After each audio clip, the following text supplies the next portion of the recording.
नमस्कार, आप देख रहे हैं फ्रंटलाइन 24। मैं हूं आपके साथ साहिबा सिंह।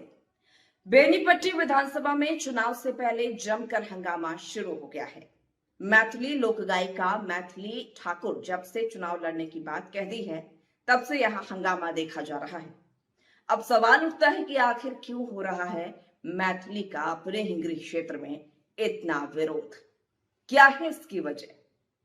मैथिली ठाकुर के पिता रमेश ठाकुर के बयान और व्यवहार से यहाँ के लोग बहुत व्यथित हैं। शुरुआती समय में मिथिलांचल के लोग मैथिली ठाकुर को आगे बढ़ाने के लिए हर संभव मदद किया है और कदम कदम पर मैथिली ठाकुर को साथ देने के लिए कृत संकल्पित रहे हैं।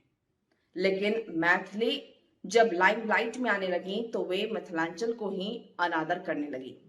उनके पिता अपना सब इतिहास भूलकर बेनीपट्टी और संपूर्ण मिथिलांचल को पैसों से तोलने लगे। कोई भी कार्यक्रम हो, मैथिली ठाकुर उसमें शामिल नहीं हुई। कारण सिर्फ पैसा रहा।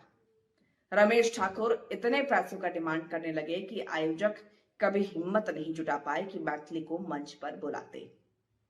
और तो और विद्यापति समारोह हो या फिर कालिदास महोत्सव, मैथिली के पिता यह कहकर यहाँ के लोगों के अनादर करते रहे कि यह मंच मैथिली ठाकुर के लायक नहीं है।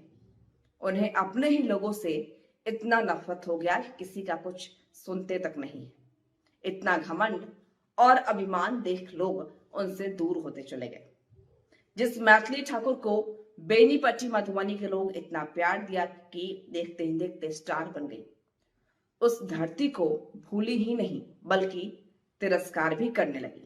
कहा जाता है कि दुनिया गोल है और आज मैथिली दूसरे के लगाए फसल को काटना चाहती है। ये कैसे संभव हो सकता है? सिर्फ चुनाव लड़ने की इच्छा जाहिर कर देने से नहीं होगा। आपने बेनीपट्टी के लिए क्या किया है? कब आप यहाँ के लोगों का आदर और सम्मान की हैं? पिता रमेश ठाकुर को क्यों मिथिलांचल और यहाँ के लोगों से नफरत हो गया है? बेनीपट्टी विधानसभा में मैथिली का विरोध स्वाभाविक है। क्यों यहाँ के लोग मैथिली ठाकुर को स्वीकार करेंगे? बेनीपट्टी के लोग तो यहाँ तक कह रहे हैं कि मैथिली ठाकुर यहाँ जमानत तक नहीं बचा पाएगी। यही वजह है कि बेनीपट्टी विधानसभा में मैथिली ठाकुर का इतना विरोध हो रहा है। भाजपा ही नहीं, अन्य दलों के लोग भी मैथिली को स्वीकारने के लिए तैयार नहीं है। इतनी कम उम्र में राजनीतिक महत्वाकांक्षा मैथिली ठाकुर के लिए बड़ा नुकसानदेह साबित होगा। मैथिली को मिथिलांचल के लोग बेटी मानकर सहयोग किया और जब मैथिली मुकाम पर पहुंचने लगी तो इस मिट्टी को ही अपमानित करने लगी। और फिर किस मुंह से यहाँ के लोगों से वोट मांगने आएंगी? मतलब साफ है कि बेनीपट्टी विधानसभा के मतदाता मैथिली ठाकुर को किसी भी हाल में स्वीकारने को तैयार नहीं है।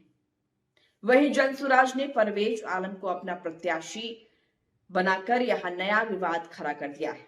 जनसुराज के नेता जो लगातार क्षेत्र में सक्रिय दिख रहे थे, उन लोगों को छोड़ एक ऐसे मुस्लिम चेहरे को मैदान में उतार दिया है जिससे यहां जनसुराज में नया विवाद शुरू हो गया है। सभी संभावित प्रत्याशियों की मेहनत पर पानी फिर गया है, जिससे इनकी नाराजगी सातवें आसमान पर है। पता नहीं प्रशांत किशोर कैसे इन नेताओं को समझा पाएंगे। फिलहाल जनसुराज की स्थिति ठीक नहीं दिखती। बेनीपट्टी में जनसुराज का मुस्लिम कार्ड कितना असर छोड़ पाएगा, यह तो परिणाम आने के बाद ही पता चलेगा। जो भी हो, बेनीपट्टी विधानसभा की राजनीति इन दिनों देखने लायक है।